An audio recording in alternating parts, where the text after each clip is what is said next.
गरीब बेघर लड़की बनी अंडरग्राउंड करोड़पति ससुराल की बहू। सड़क के किनारे राजू अपनी माँ माधवी और बहन वर्षा के साथ एक फटी चादर पर फटी शॉल ओढ़े बैठा ठंड में कांप रहा है। राजू कांपते हुए कहता है, माँ, क्या हमें ठंड में रात को यहीं सोना पड़ेगा? मुझे यहाँ बहुत ठंड लग रही है। राजू बेटा, अभी तू सो जा, मैं तुझे शॉल उड़ा देती हूँ। ये कहकर माधवी राजू को चादर पर सुला देती है और अपनी शॉल भी उड़ाकर राजू को उड़ा देती है। थोड़ी देर में राजू सो जाता है। तब माधवी रोते हुए वर्षा से कहती है, काश उस साहूकार ने हमें धोखा देकर हमारी जमीन न हड़पी होती तो आज हमारे पास भी हमारा अपना घर होता।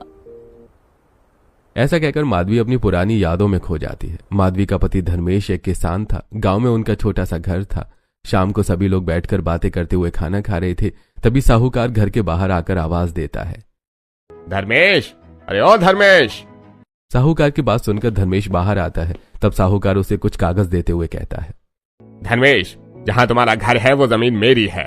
देखो, कल मैंने जमीन के कागज निकलवाए हैं तो इस कागज में जमीन मेरी बता रहा है, इसलिए तुम 2 दिन के अंदर ये घर खाली कर दो। अरे तू झूठ बोल रहा है साहूकार, तेरी बुरी नजर मेरे इस घर पर पहले से थी, इसीलिए तूने पैसा भरकर धोखे से ये कागजात बनवा लिए हैं। मैं अपना घर खाली नहीं करने वाला। अरे घर तो मैं तुझसे हर हाल में खाली करवा लूंगा।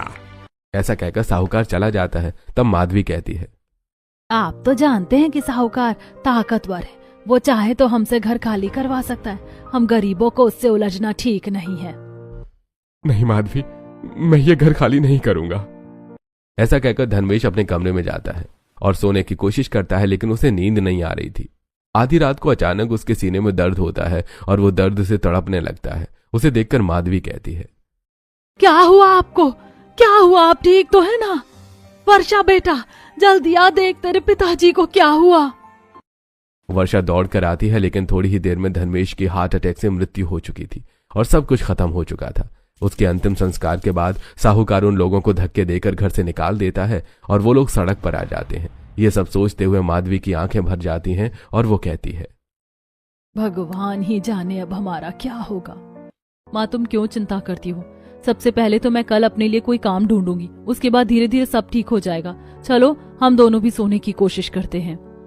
जैसे तैसे वो लोग ठंड में भी सोने की कोशिश करते हैं। अगले दिन सुबह उठकर वर्षा अपनी माँ से कहती है, माँ, मैं काम की तलाश में जा रही हूँ। शाम को मैं आते आते खाने के लिए कुछ लेकर आऊंगी। तब तक तुम अपना और राजू का ध्यान रखना।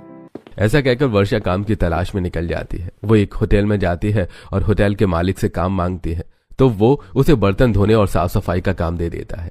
अब वर्षा होटल में पहले तो झाड़ू लगाकर पोछा लगाती है, उसके बाद होटल के सारे